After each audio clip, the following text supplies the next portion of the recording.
विचार चल रहा था शब्दों के बारे में। शब्द का अर्थ को विचार करते हुए मीमांसा को लाए हुए बीच में यहाँ कि कोई भी शब्द हो वेदांतियों का अंत बिना प्रयोजन और मुख्यार्थ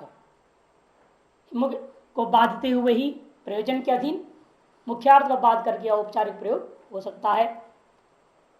तब वैशेषिक ने जवाब दिया कि कोई नियम नहीं है बिना प्रयोजन का, और कई जगह मुख्यार्थ ज्ञान ही नहीं है फिर भी औपचारिक प्रयोग हो जाता है।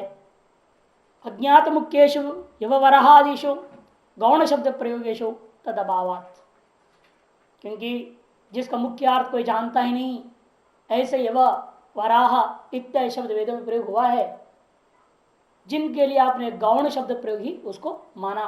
गौण शब्द प्रयोगेशो तद अभावात् मने प्रयोजन और निमित्त मुख्यार्थ न रहने पर भी औपचारिक व्यवहार किसी न किसी अर्थ विशेष में हम लोग उसको रूढ़ मान के काम चला रहे हैं। उसमें विचार किया वे आर्यों के अनुसार माना जाए या म्लेच्छों के अनुसार माना जाए। इसीलिए आर्य म्लेच्छाधिकरण नाम का अधिकरण शुरू हुआ था मीमांसा में।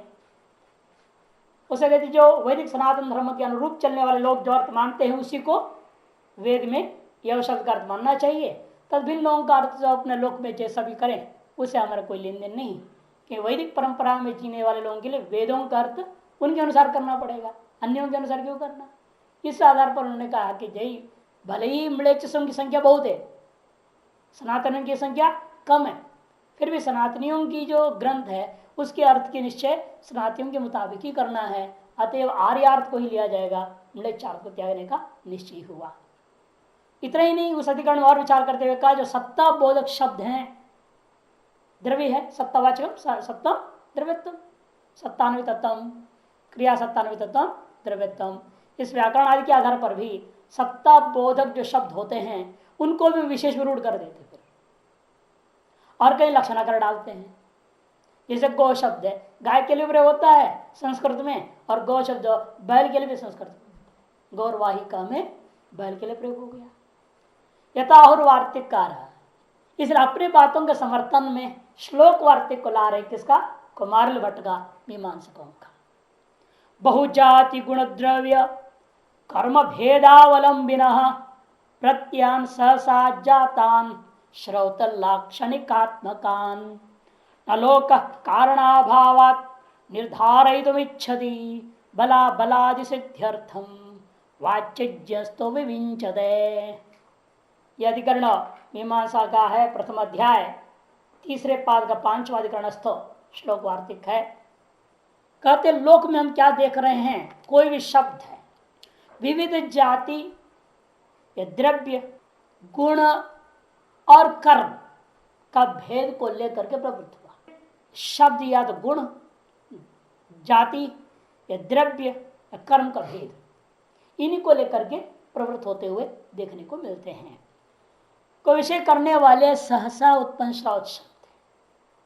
जैसे गोत्र क्या है, जाति हो गया, मनुष्य जातिवाचक शब्द हो गया। मैंने कोई भी शब्द प्रवृत्त हो रहा है तो इन्हीं चीजों को बोध कर, चार में से एक जाति गुण द्रव्य और क्रिया, चार में से एक का ही बोध करेगा। कोई भी शब्द हो, जितनी भी शब्द हम प्रयोग कर रहे हैं वो सारा शब्द इन चार का ही बोधक होते हैं। साक्षात वा परंपरा वा, यदा बोलोगे एंड है और एवं यथा ऐसे शब्द होते हैं, इनका क्या कौन सी जाति है या द्रव्य है कि क्रिया है कि गुण है, कुछ भी नहीं ना। ये सब कहना पड़ता है वहां। ये साक्षात यद्यपि जाति गुण द्रव्य क्रियावाचक नहीं होने पर भी परंपरा उनमें उपयोगी हो जाते हैं। इसके लिए इनको वाक्य के विभागों में गिनती कर लिया गया है। क्रिया है, क्रिया का विशेषण आ जाता है। वर्ब हुआ उसको एडवर्ब घुसा दिया, नाउन्स है इसको एडजेक्टिव जोड़ दिया, विशेषणवाचक शब्द। मान इस तरह से शब्द मुख्य तो वो है क्रियावाचक, और इसलिए व्याकरण में तो का चार ही प्रकार के मुख्य शब्द होते हैं हमारे यहाँ। सत्वाभिधायकम नाम क्रियावाचकम आख्यातम सत्वाभिधायकम नाम उपसर्गस्त विशेषकृत निपातस्त पाद पूर्ण। सत्व का कथन करता है नाम माने सुबंत, और क्रिया को क्रियावाचकम आख्यातम तिंग उपसर्ग विशेषता को पैदा करता है और जितने निपात है वो केवल पाद पूर्ति के लिए प्रयोग होते हैं, च वाह इत्यादि। तो उनके यहाँ तो वाक्य वाक्य मुख्य रूप दो ही हो गए ना, इसलिए नाम और आख्यात, बस सत्व कथन करता है नाम, क्रिया कथन करता है आख्यात। क्योंकि उन्होंने कहा गुण में भी आख्यात है, जाति में भी आख्यात है, मैंने जाति में भी सत्ता है, गुण में भी सत्ता है, इसे उनको पृथक करने की जरूरत क्या, सबको एक ही में द्रव्य में ले लिया। और द्रव्य आश्रित होते हैं, जाति और गुण कहाँ होते हैं, द्रव्य में तो आश्रित होते हैं, स्वतंत्र तो होते नहीं। इसलिए उन्होंने सीधे सीधे सत्वा विदाकम नाम क्रियावाचकम आख्यातम कर। इस तरह से विविध प्रकार के जाति, विविध प्रकार के गुण, विविध प्रकार के द्रव्य, विविध प्रकार की क्रियाओं का भेद को विषय करने वाले सहसा उत्पन्न शब्द है। ये अनादि काल में प्रकट हो गए, ब्रह्मा जी चिंतन कर रहे थे और तब पानी की आवाज से समझा तप करो, उन आंख में तप करने लग गए, वेद प्रकट हो गया उनके हृदय में। भगवान विष्णु प्रकट हुए पहले, उन्हें फिर चतुष्टय भागवत दिया, उससे उनको अनंत वेद का प्रकट हुए, स्मृति आ गई सारी जो अनेक जन्म पहले पढ़े हुए। अब वो शब्द जो प्रकट हुए उसको उन्हें अपने मानस पुत्रों को पढ़ाया, फिर इस प्रकार से आज तक चले आए वेद। लेकिन उसका अर्थ निर्णय व्याकरण के बिना पहले रहा, व्याकरण तो बाद में आया। भाषा कोई भी देखिए, आज भी बहुत सारी भाषाएं जिसका कोई व्याकरण नहीं, जिसका लिपि भी नहीं है, भाषाएं हैं, लिपि तक नहीं, व्याकरण तो दूर की बात है। इसे नियम क्या है कि संसार में अनुभव में बताता है, पहली भाषा हुआ करती है, बाद में ही जिसका व्याकरण होता है। जब देखिए भाषा बिगड़ती जा रही है, उल्टा पुल्टा बोले जा रहे, नियंत्रण करने के लिए व्याकरण ठोक, किसी ने कोई विद्वान ने ये व्याकरण बना दिया, कहा ये नियमावली के अनुसार हमारी भाषा चलेगी, अमुक भाषा, जो इस नियमावली को भंग करेगा कहा जब गलत बोल रहा है। अपने आप आदमियों को कुछ नियमों में बांध दिया, वही व्याकरण है और कुछ नहीं। अवनियमावली 4000 सूत्रों में पाणिनि ने अभी हमें दिया, इससे पहले 8 व्याकरण हो चुके हैं, 9वां व्याकरण है ये। वर्तमान में से भी 3 उपलब्ध है ना, तो पाणिनि तो है ही है, काशकृत व्याकरण उपलब्ध है, सारस्वत व्याकरण भी उपलब्ध है। उन व्याकरणों पर सर भेद है, अर्थों में भेद कर दिया। इसका मतलब एक शब्द का यही अर्थ है, ये कोई निश्चय नहीं कर सकता, तो मुख्य अर्थ कहाँ रह गया। एक तो हम चल रहे हैं मान करके, तो चल रहे हैं, जो मान रहे हैं ये मुख्य अर्थ करके मान लिया और लक्षण है मान लिया। जैसे गंगा का अर्थ कर दिया अपने प्रवाह, जल प्रवाह मुख्य अर्थ है और तट उसका लक्ष्यार्थ है, मान लिए हैं, चल रहा है, इसको मुख्य अर्थ कह दिया गया। उसको कहते वाक्य में वो मुख्यार्थ जिसको करे वो भी औपचारिक ही है, क्योंकि असली मुख्यार्थ कोई जानता ही नहीं। जिसको आप मुख्यार्थ आज व्यवहार कर रहे हो वह भी वास्तव में औपचारिक ही है। क्यों, सहसा जाता नेता श्रौत लाक्षणिक श्रुतियों में और व्यवहार में जो प्रयोग किए जाने वाले शब्द होते ये न लोक कारणाभाव निर्धारित। दुनिया में कोई व्यक्ति इनके अर्थ का यही मुख्यार्थ है ऐसा निर्धारण करना सहसा संभव ही नहीं है। क्यों, इस कोई इनके पास कारण नहीं, मजबूत प्रमाण नहीं, आधार नहीं, ये कह रहे कि यही मुख्यार्थ है। तो दूसरा व्याकरण खड़ा कर देंगे, देखो ये व्याकरण बोल रहा है ना, ये मुख्य अर्थ नहीं है। और कोशों को देखिए, अनेकार्थ कोश है, नानार्थ कोश भी है। एक शब्द अनेक अर्थ है, अनेक शब्द एक अर्थ है। अब ये बताओ अर्थ किस शब्द का मुख्य अर्थ है।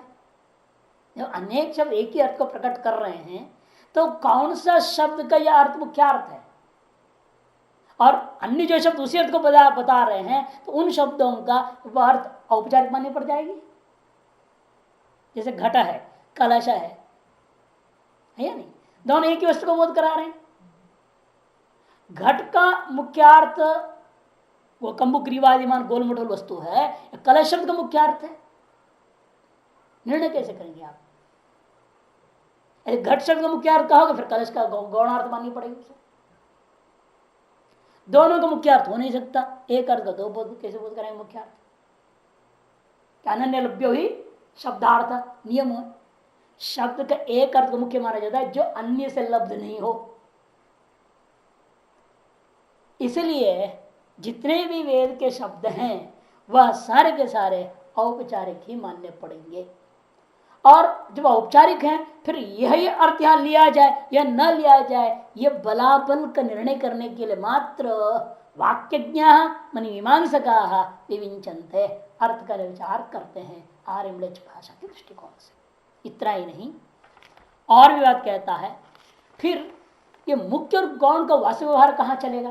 कहते हम और आप जो शब्द बना लेते हैं ना उसमें चलता है। व्याकरण पढ़ करके जो आज हम लोग शब्द बना ले रहे हैं धातुओं से, इन शब्दों में गौणार्थ और मुख्यार्थ का विचार हो सकता है। इन वेद में विद्यमान शब्दों में गौणार्थ या मुख्यार्थ का कोई वर्णन नहीं कर सकता। वहां तो केवल प्रसिद्धि के आधार पर औपचारिक कथन ही सब शब्दों का अर्थ लेना पड़ेगा। वे कहते हैं अस्मदादि गौण प्रतिधि चिंता। इसलिए हम लोगों के आधुनिक जो लोग हैं शब्द बना ले रहे हैं हम लोग धातुओं से, इन शब्द, इसलिए व्याकरण में भी आप देखिए पाणिनि व्याकरण क्या बोलते, कई जगह छंदसी वैदिके, वैदिके इत ऊपर मैंने वैदिक इति के पर देवे मैंने अवैदिक इति भी होता है कहीं, इसे हो गया ना, पाणिनि स्वयं मान रहे इस चीजों को। तो इस तरह से छांदस शब्द का स्वरूप अलग है, लौकिक शब्दों का स्वरूप अलग है। लौकिक शब्दों के स्वरूप में विचार हो सकता है, ये मुख्य अर्थ है, ये गौण अर्थ है, क्योंकि हमने बनाया धातु समझाते किस अर्थ में बना रहे उसको फाइनल कर दिया, बस इस धातु से इस प्रत्यय को इस अर्थ में कर रहे हैं, इस शब्द का यही अर्थ होगा, ये मुख्य अर्थ होगा, इससे बिन कोई अर्थ मानोगे वो गौण होगा। ये व्यवस्था आधुनिक शब्द जो हम लोगों के द्वारा निर्मित शब्द है इनमें हो सकता है, इन वैदिक शब्दों में कोई यह निर्णय नहीं दे सकता। फिर कैसे वहां पर निर्णय हो रहा है अर्थों का? वृद्ध व्यवहार गते अगतेषु परंपरा से। वेद का अर्थ केवल वैदिक परंपरा से निर्णय हो सकता है, हमारे और आपकी अकल से निर्णय होने वाला नहीं है। यदि आप कोश निकाल लिया, धातु और प्रत्यय लगा करके कुछ बनाकर कुछ अर्थ निकालने की कोशिश करोगे, जैसे आर्य समाजियों ने अरण्यों ने किया, नतीजा क्या हुआ? वेद का चौपटी हो गया, कोई द्वैत कोई त्रैत कोई उल्टा पलटा व्याख्या करने लग गया। वेद का मूल उद्देश्य ही नष्ट हो गया उससे। कुमार भट्ट ने घोषणा किया वेद का उद्देश्य क्या है? जिस चीज को आप प्रत्यक्ष अनुमान आदि किसी प्रमाण से जान नहीं पाते हैं उसी का बोध कराना वेद का काम है। एक जो प्रत्यक्ष और अनुमान से जान रहे हैं उसी को वेद बोल दे, वेद की वेदत्व बेकार हो गई, व्यर्थ वेद किस काम का? वेद जो मैं प्रत्यक्ष अपने इंद्रियों से इत्यादियों से अपने बुद्धि से समझ पा रहा हूं उसी को वेद भी अनुवाद कर कथन कर दे, फिर तो वेद ही व्यर्थ हो गया। वेद की वेदता, वेद की वेदत्व इसी में है कि वह जो हम लोगों के मन बुद्धि अहंकार के द्वारा हमें प्राप्त प्रत्यक्ष अनुमान आदि प्रमाणों से जो जाना न जाए ऐसे तत्वों को समझाना ही वेद का काम है। प्रत्यक्षेणानुमित्याच यस्तु उपायो न बुध्यते येन विदन्ति वेदेन तस्मात् वेदस्य वेदता। कुमार भट्ट का उद्घोष है, जबरदस्त उद्घोष है। कुमार भट्ट ने बहुत बड़ा काम किया सनातन धर्म के लिए, उनके बराबर कोई हुआ ही नहीं। उन्हीं के पास अनुसरण करते शंकराचार्य जी हो चाहे सभी भी उन्हीं के अनुयायी, एक तरह से उनके देव के आधार पर चल रहा है, सारे आधार उनका ही लेते हैं। चाहे वैशेषिक देखो वो भी अंतिम मीमांसकों के पास पहुंच जाते हैं। जब वेद का अर्थ का निर्णय की बात आती है वहां पर उनके सहारा के बिना आप नहीं चल सकते। इसलिए आचार्य शंकर व्यवहार भट्ट ने वो स्वीकार कर लिया। इतने कुमार भट्ट के वचनों में दम है। इसलिए कहना है फिर वहां अर्थ का निर्णय कैसे हुआ? परंपरा से। वृद्ध व्यवहार आगदेश गौण प्रयोगेश कोयम आग्रह। इसलिए आप क्यों दुराग्रह करके बैठ रहे हो? नहीं हम जो अर्थ करें वही मानना पड़ेगा, तुम्हारा अर्थ हम नहीं मानेंगे, ये सब बकवास मत करो। ये जो परंपरा से आई हुई अर्थ है, वेद का जो अर्थ है वो अर्थ हमें मान के चलना चाहिए। इसलिए एक भी वाद्यमित्या शब्दों में एक शब्द तो संख्या परक होगा। ये जो हम कह रहे हैं ये तो प्रसिद्ध जो वहां पर है परंपरा से ज्ञात है, उसी को हमें मानना चाहिए। उसको आप जो है लक्षणा करके सजाति वेद का निवारण करने के लिए विजाति वेद निवारण करने इत्यादि आपकी कल्पना है वो अपने स्तर पर अपने रखना। इन वेद के मुख्य शब्दार्थों में यह अर्थ नहीं हो सकता है, क्योंकि परंपरा से आगत अर्थों का संग्रह भी वैदिक शब्दों का अर्थों का संग्रह निरुक्त में, निगमों में, ग्रंथों में, निघंटों में संग्रहित है। व्यास मुनि ने अपने निघंटु और निरुक्त में संग्रह कर दिया है वेद का किन किन अर्थों में कौन से शब्द का प्रयोग करना चाहिए। वेद के शब्दों का निर्णय दे दिया, किस शब्द का क्या अर्थ है। तो सामान्य अर्थ को छोड़ दो, जो लोक में समान है उसकी बात तो छोड़ दो। जो शब्द जैसे भगवती क्रियापद है, लोक में भी भगवती बनाते भूधातु से, वेद में भी भगवती आ गया है, तो समान अर्थ है। तो लोक वेद अधिकरण में मीमांसा से निर्णय दिया, जो शब्द जैसा लोक में प्रयोग होता है वैसे वेद में प्रयुक्त हुआ शब्द है, उनके अर्थों को लोकानुसार ही ले लेना, वहां कोई परंपरा के सहारा लेने की जरूरत नहीं है। लेकिन जो शब्द लोक में नहीं है, वेद मात्र में दिखाई दे रहा है, वहां पर आपको परंपरा से जो ज्ञात अर्थ है उसी को स्वीकार करना। इसलिए कहते हैं यथा, जैसे देखिए तेल शब्द आप प्रयोग करते, तेल तेल बोलते ना हम लोग, ये शब्द बना के तिलस्य इयम इति तैलम, तिलस्य इदम, तिल कई विकार है, तस्य विकार के अर्थ में तिलस्य विकार है तैलम बना। मैंने तैल शब्द उस विकार का नाम है जो तिल से ही निकला हुआ होता है। और सरसों तेल क्यों बोल देते थे? सरसों के विकार को भी तेल ही बोल दिया आपने, है? नारियल का विकार को भी तेल, नारियल तेल, मूंगफली तेल, सबको तेल। अरे क्या बात है, वहां कुछ और शब्द ना हो, सारशपम, सरसों इदम विकार थे सारशपम, तिल से विकार थे तैलम, है ना? ऐसा सरशप से विकार थे सारशपम शब्द बनाओ, अलग बनाओ, प्रयोग करो, उसको तेल मत बोला करो। लेकिन आप सभी को तेल से प्रयोग करके नहीं कर रहे, इसको गौण कहा जाएगा, मुख्य अर्थ कहा जाएगा, गौणी तो कहना पड़ेगा। भले आप व्याकरण के अनुसार तिलस्य विकार करके बना ले रहे हो, लेकिन वो तैल शब्द रूढ़ कर दिया आपने किसी के भी विकार में, किसी के भी विकार में रूढ़ कर दिया कि नहीं, जिसमें चिकनापन आ जाए वो तेल, बादाम का तेल, काजू का तेल, हर चीज का तेल। तैल शब्द चिकनापन युक्त द्रव्य में आपने रूढ़ कर दिया, जिसका मूल में तिल शब्द था, उसका अर्थ को आपने त्याग दिया टोटल। तैल शब्द का औपचारिक अर्थ ही मुख्य अर्थ हो गया एक तरह से, हम व्यवहार में जो गौण अर्थ था उसी को मुख्य अर्थ रूप में प्रयोग कर रहे हो आप। और मुख्य अर्थ क्या था गौण, बहुत भूलिए, जिसने मालूम नहीं व्याकरण, जिसको तैल शब्द का मुख्य अर्थ क्या जानेगा वो, तिलस्य विकार इदम इति, यह अर्थ कौन जान पाएगा जो व्याकरण पढ़ा है? नहीं तो उसके लिए क्या है, जो तेल शब्द आप अर्थ ले रहे चिकना वाला, तो वही मुख्य अर्थ हो जाएगा उसके लिए। यही संसार में हो रखा है। 99% शब्दों के दुर्दशा है जो हम प्रयोग कर रहे हैं, इसका मूल अर्थ क्या है उसे कोई जानता ही नहीं।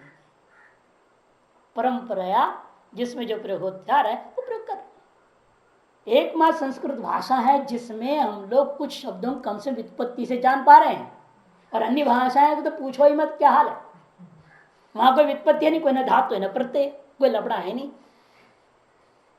अब कहते थे उन्होंने वो भी जोड़ देते, जैसे बॉडी है, इसको बहुवचन करना है, वाई के जब IS जोड़ देना, बॉडी इस बना लेना, और वाई के IS डाल दिया, आदेश एक तरह से कर दिया ना, जैसे को कोई अण अच्छी ऐसा बोलते हो, वैसे उसने क्या परत्व नहीं कहा, इधर एक बहुवचन करने के लिए वाई को IS जोड़ देना, कहीं पर के लेस जोड़ देना, कहीं कुछ जोड़ देना, ऐसे वो भी बोल देते हैं, प्रीफिक्स एंड एफिक्स वो भी मान लेते हैं।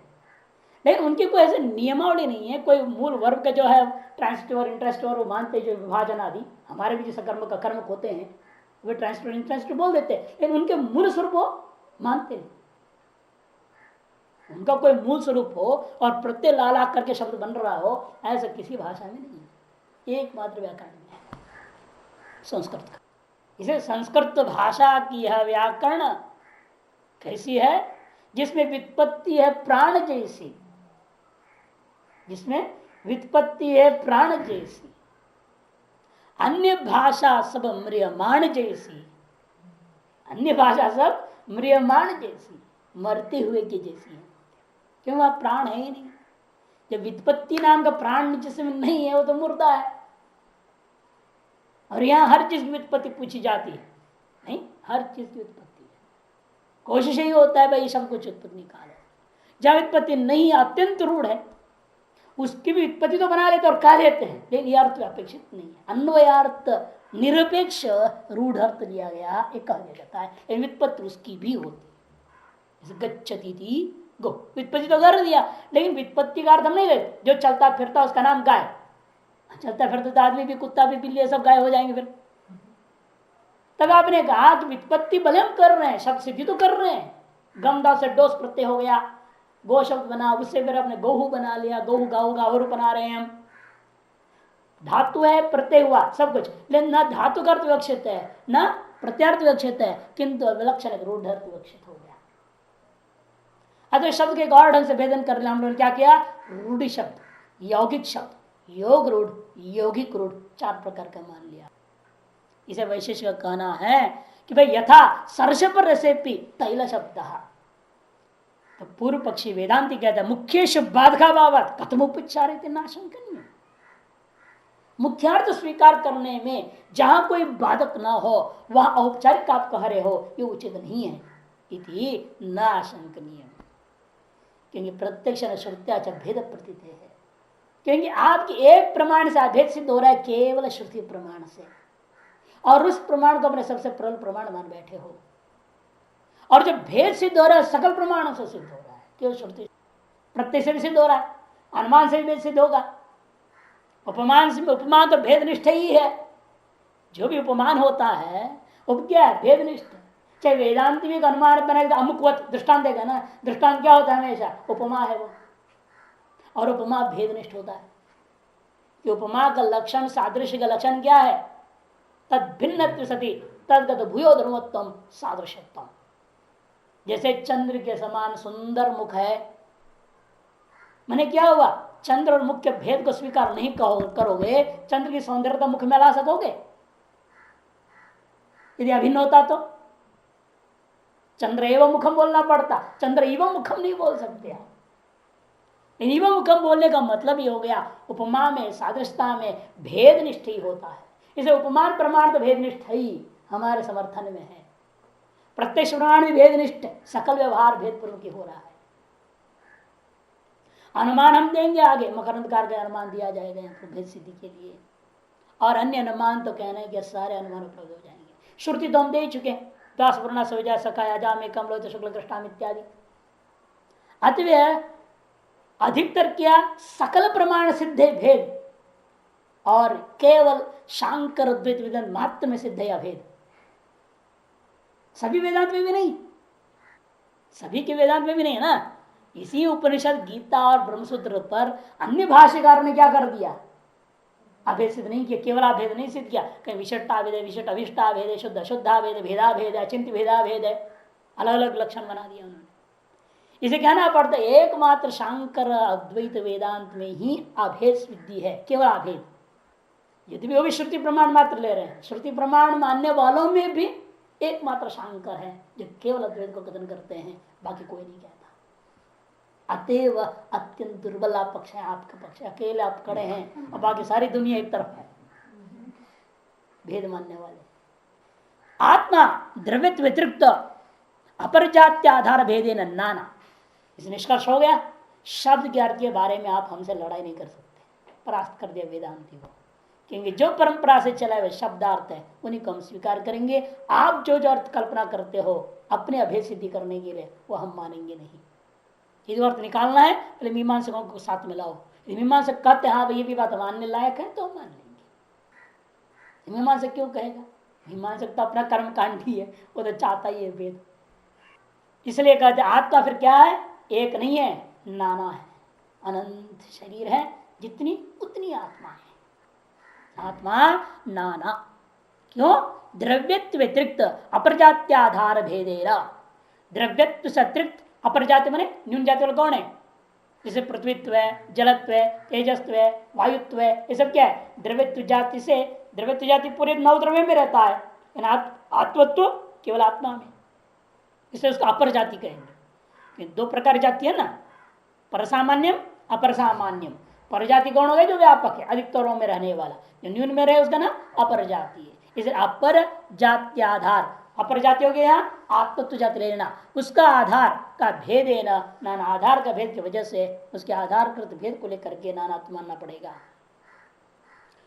अश्रावण विशेष गुणाधिकरण पृथ्वीआदिवत, यह अनुमान हो गया। आत्मा कैसा है? द्रव्यत्व व्यतिरिक्त अपरजात्याधार भेदेन नाना, यहां तक साध्य पूरा। द्रव्यत्वातिरिक्त अपरजात्याधार भेदेन नानात्वम, ये हो गया साध्य। हेतु क्या दिया? अश्रावण विशेष गुणाधिकरण। श्रावण मैंने शब्द रूपी विशेष गुण से भिन्न अधिकरण वाला होने से पृथ्वी आदि के समान, यह अनुमान से भी भेद सिद्ध हो गया, आत्मगत नानात्व सिद्ध कर दिया।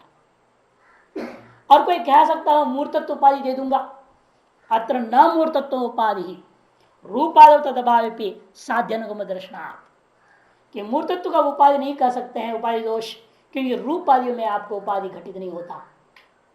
उपाधि कैसा है पहले समझो, साध्य व्यापक साधना व्यापकत्व उपाधि कहा जाता है।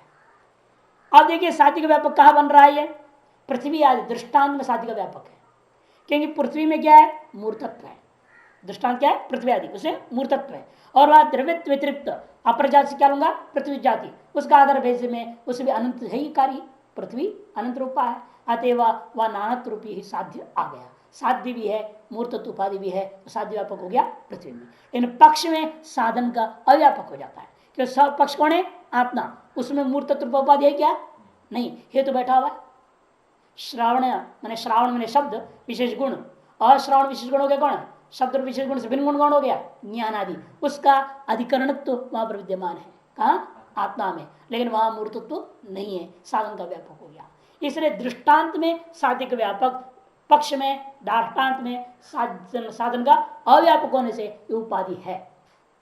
तब कहते उपाधि कहा लेकिन बिगड़ रहा है, कहते इस तरह से तुम घटा तो लोगे, इन रूप में देखो मूर्तत्व क्या नहीं है, देखो मूर्तत्व नहीं है, कहते ऐसा नहीं कर, क्योंकि रूप आदि में साध्य रहता है किंतु वहां हेतु नहीं है।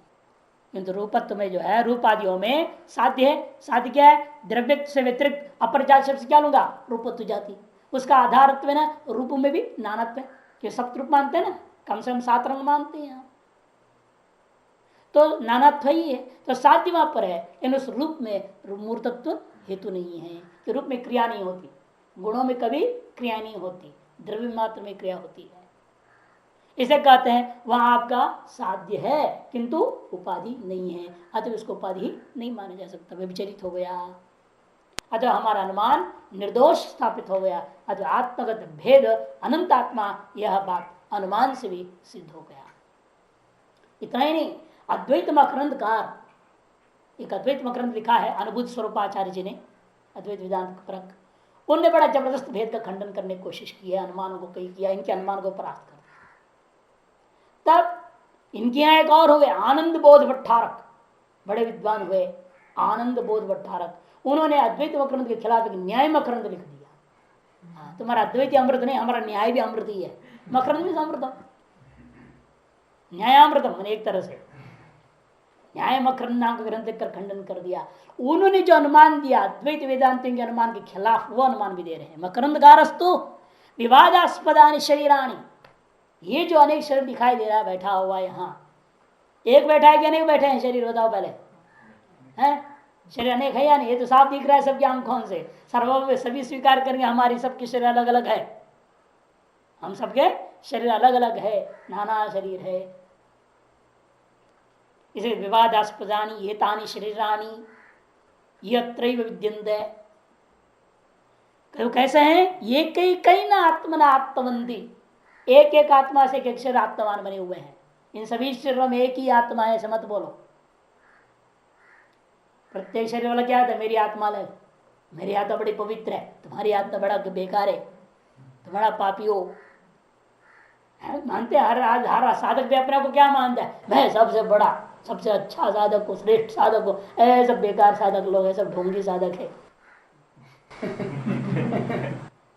साधकों में भी हाल, मुमुक्षों में भी कम नहीं, मुमुक्षों में भी तारतम्यता है, एक मुमुक्ष दूसरे मुमुक्ष को काटने में लगा रहता है, तो मैं आगे बढ़ू तू पीछे रहो भाई, वहां भी लाइन लगा हुआ और धक्का मुक्की चल रहा है, मैं आगे मैं बड़ा मैं ज्यादा सिद्ध हूं, मैं ज्यादा ज्ञानी हूं, मैं ज्यादा विद्वान, विद्वानों की आपसे लड़ाई चलती है।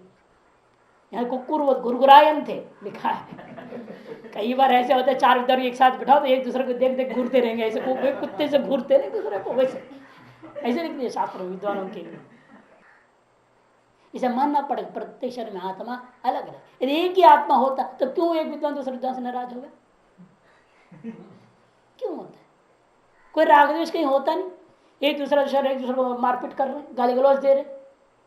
एक ही आत्मा 2 शरीर में है, एक ही आत्मा यदि माना जाए दोनों शरीर में, फिर एक दूसरे को गाली देगा क्या, जबान नहीं हो सकता है, वो मानना पड़ेगा दोनों शरीर में अलग अलग आत्मा है। इसे कहते हैं मकरंद कारक विवादास्पद शरीराणि एक आत्मनात्मवंती भवितुमर्हन्ति, क्यों, शरीर क्योंकि विनाशी शरीर है, इनका अलग अलग व्यवस्था माननी ही पड़ेगी।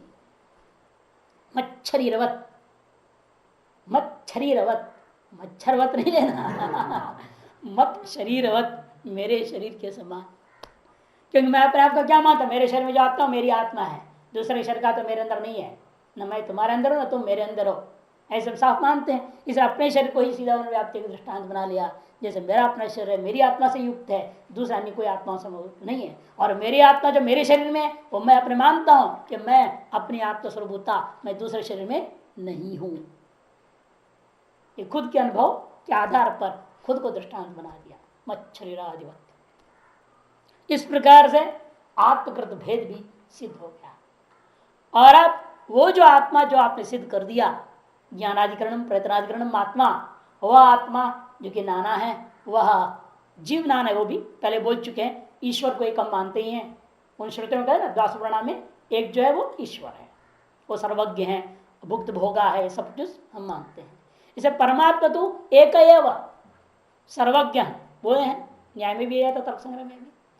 और जीवस्तु प्रतिशतम भिन्नम, जीवस्तु प्रतिशतम भिन्नम, ये शब्दावली है, वही यहाँ पर आदर सिद्ध कर दिया है। लेकिन वो आत्मा चाहे जीवात्मा हो चाहे परमात्मा हो, कैसा है वो नित्यमेव। नहीं तो समस्या होगा, इस शरीर के साथ आत्मा ही मर जाए, फिर आपके इस जन्म में पढ़ा लिखा चीज यही खत्म हो जाएगा, सारा ज्ञान भी वही आत्मा के साथ खत्म हो जाएगा ना। आत्मा मर गया तो क्या हो जाएगा, आत्मा में जो ज्ञान तो भी मर जाएगा, नष्ट हो जाएगा। मुझे क्या कोई गारंटी है क्या? आगे जन्म जो शरीर जो मिल रहा है वो फिर अज्ञानी बन के जन्म हो जाएगा, फिर आगे पढ़ने का रास्ता ही बंद हो गया हमारा। नहीं, एग्जिस्टेंस आपकी खत्म नहीं हो रही है, यही तो विशेषता है। एग्जिस्टेंस खत्म नहीं होती, फिर यदि एग्जिस्टेंस खत्म हो सबकी हो गई होती, फिर आज शरीर नहीं होते, नए नए शरीर कहां से टपक रहे, इनकी आत्मा कहां से आ जा रही है? कोई प्रोडक्शन है क्या? आत्मा को प्रोडक्शन फैक्ट्री लगा हुआ है, तो आत्मा को प्रोडक्शन करते जाए, साथ साथ आत्मा को प्रोडक्शन करते जाए। ब्रह्मा जी के पास फैक्ट्री लगी हुई होगी। कथाकार लोग मजाक तो करते भी हैं, ये सरदारों को लेकर एक बार कथाकार पंजाब में बोल रहा था कि सरदार बड़े जिज्ञासा से पूछा, महाराज हम लोगों के दिमाग 12 बजे क्यों ठड़क जाता है, क्यों ऐसे हो जाता है? तो उन्होंने कहा कि ऐसे हुआ मजाक में कथाकार देखो भाई सीरियस नहीं लेना, पहले बोल दिया उन्होंने, मजाक कर रहा हूँ, जैसा प्रश्न से जवाब देना पड़ रहा है मेरे को।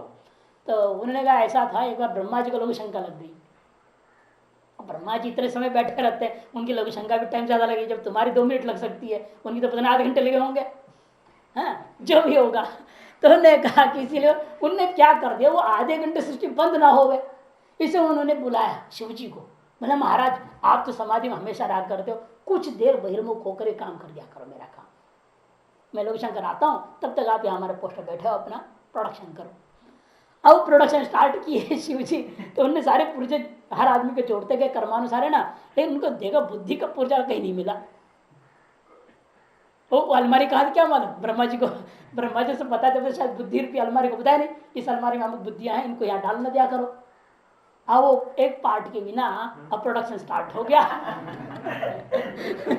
अब क्या करे, शिव जी ने सोचा यदि ऐसे बिना बुद्धि वालों को इधर उधर डाल दूं सब गड़बड़ हो जाए, सब एक जगह डाल दिया जाए, सबको पंजाब में डाल दिया।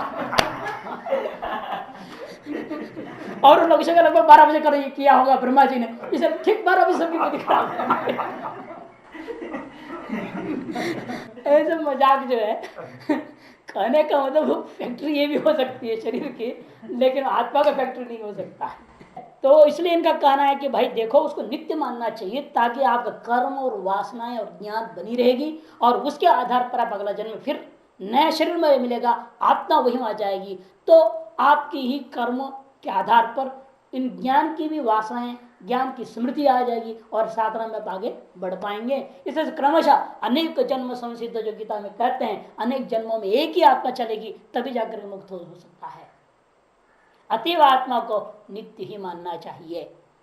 विशेष गुणा द्रव्यत्व साधनीया, और इस आत्मा में अनेक विशेष गुण हैं। इस बात को जैसे अन्य जगह करते रहे, यहां पर भी द्रव्यत्वात्, इस एक हेतु से ही सगल गुणों को सिद्ध कर सकते हैं।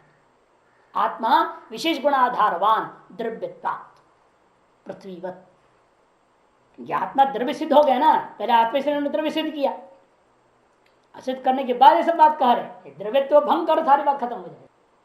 तस्य गुणा, इसमें भी 14 गुण होते हैं। कौन से? बुद्धि माने ज्ञान, सुख दुख इच्छा द्वेष प्रयत्न धर्म अधर्म भावना संख्या परिमाण पृथक संयोग विभागा। और आत्मा का सामान्य लक्षण इसलिए करते हैं प्रयत्नाश्रय आत्मा, ज्ञानाश्रय आत्मा अथवा प्रयत्नाश्रय आत्मा, सुखाश्रय आत्मा, दुखाश्रय आत्मा, ये सब 14 गुणों को 14 बार बोल सकते हो आप। ये सामान्य को छोड़ना पड़ेगा, सामान्य का तो व्यभिचार हो जाएगा। संख्या परिमाण पृथक संयोग विभाग अन्यत्र भी रहते हैं, उनको लक्षण कोटि में नहीं रख पाएंगे। बाकी जो विशेष गुण है इनको लेकर आप आत्मा का लक्षण 9 प्रकार का लक्षण बना सकते हैं कि 5 सामान्य गुण है, 9 विशेष गुण है। उनमें भी 3 विशेष गुण जीव में अनित्य हुआ करते हैं, परमात्मा में नित्य होते हैं, ज्ञान इच्छा और प्रयत्न। ज्ञान ईश्वर का नित्य होता है, इच्छा नित्य होती है और उनका प्रयत्न भी नित्य होता है। और जीव की इच्छा अनित्य होता है, बदलती रहती है। जीव का प्रयत्न भी बदलते रहता है, संकल्प भी बदलते रहता है, ज्ञान भी बदलता है, अनित्य रहता है, टिकाऊ नहीं है। भूलते रहते भूलते रहते भूलते रहते, रोज रटते रहते फिर भूल जाते हैं, स्वभाव है। जितना ज्यादा ज्ञान होगा उसके लिए उतनी ज्यादा परेशानी, सबको याद रखना। ये तो पहले बोल चुके ना पंचदशी में, जितना शास्त्र पढ़ोगे उतनी दुखी हो जाओगे। शास्त्र से विरक्त होना पड़ता है एक स्टेज में आकर के। हाँ, सर्व में स्थित होना पड़ेगा, नहीं तो फिर ये तंग करेंगे। एक महात्मा बड़े अच्छे विद्वान थे, वो कहते थे स्वामी जी बहुत दिनों के बाद मेरे को दिमाग में आया कि मुझे भी स्वरूप का ध्यान करना चाहिए। बहुत पढ़ा लिया, पढ़ते पढ़ते पढ़ाते वक्त हो गया। एक एक दिन 15-15 20-20 घंटा पढ़ाना, 16 घंटा पढ़ाना, ऐसे बहुत विचित्र खोपड़ी। लेकिन अब उनके मन में आया कि थोड़ा इसको विश्राम की दिया जाए और ध्यान में बैठा जाए। वो कभी जब मैं बैठूं कोई सूत्र आ जाता है, कोई भाष्य आ जाता है, कभी ध्यान होता ही नहीं। बड़ा परेशान हो गया मैं, एक खोपड़ी खराब हो गया। मैंने खोपड़ी खराब नहीं हुआ है, मैंने आप उसी का ध्यान क्यों नहीं करते? तुम ठीक कहा, ये मैं गलत कर रहा था। मैं आप जो है बिल्कुल क्या करना चाहते थे, कुछ वृत्ति चलनी नहीं चाहिए, एक शांत वृत्ति हो, ऐसा वो ध्यान करना चाहते थे। मैंने कहा ऐसा आपसे हो ही नहीं सकता। इतना रटे हुए हो, इतना बड़बड़ बोले हुए हो, घंटों घंटों बोलते रहे, दिन भर लगे रहे, अब कहाँ आपका माइंड शांत बैठेगा? जब बैठेगा माइंड तो शास्त्र को लेकर बैठ जाएगा। इसलिए आप, मैंने कहा आप कुछ मत कीजिए, आप जब मन शास्त्र लेके चल रहा है ना उसको देखते रहना, साक्षी भाव में आइए, पहले बाद में ध्यान की सोचेंगे। पर अब साक्षी भाव में स्थित होइए ना, मन का साक्षी बनो, बाद में मन से ध्यान कराएंगे। जो हम कहेंगे वो करेगा मन, पहले साक्षी तो बनो उसका। तो उन्होंने कहा ठीक कहा तुमने। फिर उनके मन में क्या आया पता नहीं, बनारस छोड़ के चले गए। मैंने कहा तो बड़ा गड़बड़ है, बहुत सारे विद्यार्थियों में लॉस हो गया। बनारस छोड़ के चले गए महात्मा। सर्वानंद जी करके थे, बहुत बढ़िया विद्वान थे। फिर पता चला राजस्थान में वो पुष्कर के पास बैठे हुए। फिर एक बार मैं हरिद्वार में जब रहने लगा था तब वो आए मिलने के लिए, और तब कहे कि भाई तुमने जब बहुत बड़ा उपकार किया है, बड़ा दंडवत प्रणाम और फल फूल लेकर के खुश। ने कहा हमने कुछ नहीं किया है, तो भगवान की प्रेरणा है, आपको अब ठीक लग रहा है। कहते आप बिल्कुल जैसे भी ध्यान चाहता था निर्गुण ध्यान अब होने लगा है। मैंने कहा आगे बढ़ो। ये होता है कि ये जितने भी वासना शब्द जितने ही दिमाग में, आप जब भी ध्यान करने बैठेंगे वही चलते रहेगा। शास्त्र भी किया, अनंत शास्त्रम बहुवेदितव्यम अल्पश्च काल भवश्च विदना यत्सारभूतम तदुपासितव्यम यथेव हंस क्षीराम्ब मिश्रम। सार ग्रहण करो बस।